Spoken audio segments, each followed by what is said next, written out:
Young people raised about 25 million naira for protests, and protesters are testifying to the impact of the disbursed fund on food and medical supplies.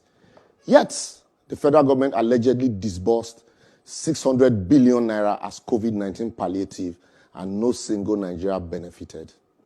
So we should remember that when we collect money for a job or road construction and refuse to execute the job, which eventually leads to the death of innocent people, or a civil servant, you collect kickback and over-invoice contract paper, thereby making it impossible to execute other jobs, you are worse than SARS. As a politician, be you senator, honorable or honorable members, president, governor, or chairman, or councillor, and your salaries or allowances are 100 times more than that of the people you represent, yet you still circumvent the process to enable you steal from public purse, then there's no difference between you and the gun-trotting SARS. As a lawyer or judge, when you collect money to trade off judgments and grant electoral victory to someone rejected at the poll and make someone who didn't participate in the election process become a governor, president, senator, or even lawmaker, and he eventually takes decisions that will affect thousands of people, there's no hiding place from it. You are SARS. A lecturer or employer who requests for sex or money in return for marks or employment is definitely not different from SARS, even though he's not carrying a gun. A police IG or commissioner who receives police budgets and fixes it in an interest-yielding account while collecting the interest therein up front, yet the rank and file under him or her are left to suffer, is the true meaning of SARS itself. A medical doctor who, after swearing to the Hippocratic Oath, still watches people die carelessly while insisting on payment of bills before treatment is a practicing SARS member.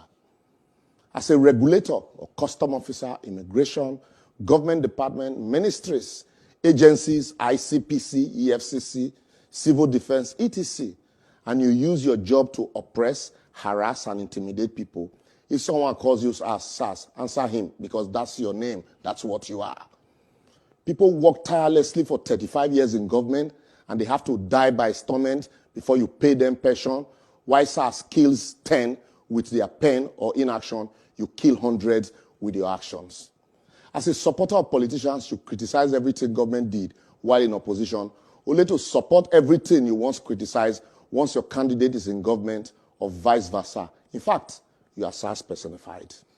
You that increased tariff in the midst of a pandemic is worse than SARS. The list is endless.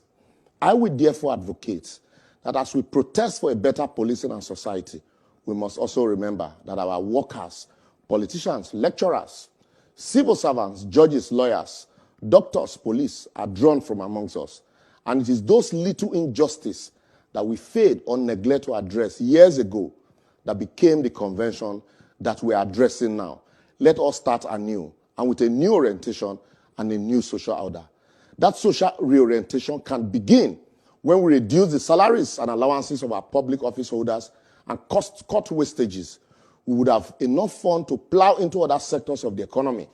If government treats everyone as a stakeholder in the Nigerian project, and we collectively see ourselves as such, and all do our little bit, whether anybody is watching or not, we would have reduced the SARS in our life without having to change the name from SARS to SWAT.